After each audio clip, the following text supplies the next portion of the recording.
Hello everyone, in this video I will be show you how you can edit background in CapCut. Let me show you how. Just open CapCut apps and tap on your project and select your video that you want to edit. So for edit the background, you can tap on the video and then remove the background. Before, just click cut out in the bottom and remove the background.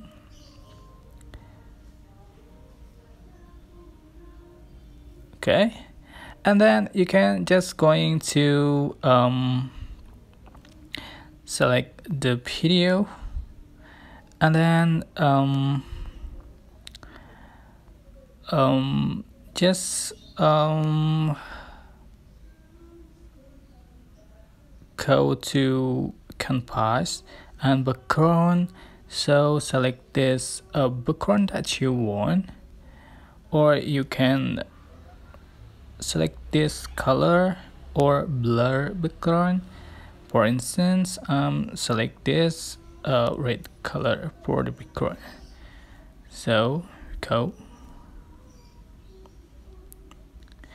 Okay, it's very simple and basic, but I hope this tutorial was helpful for you guys. Don't forget to click like, comment, share, and also subscribe to this channel. If you have any question, please leave it in the comment section down below. Thank you so much for watching. Bye.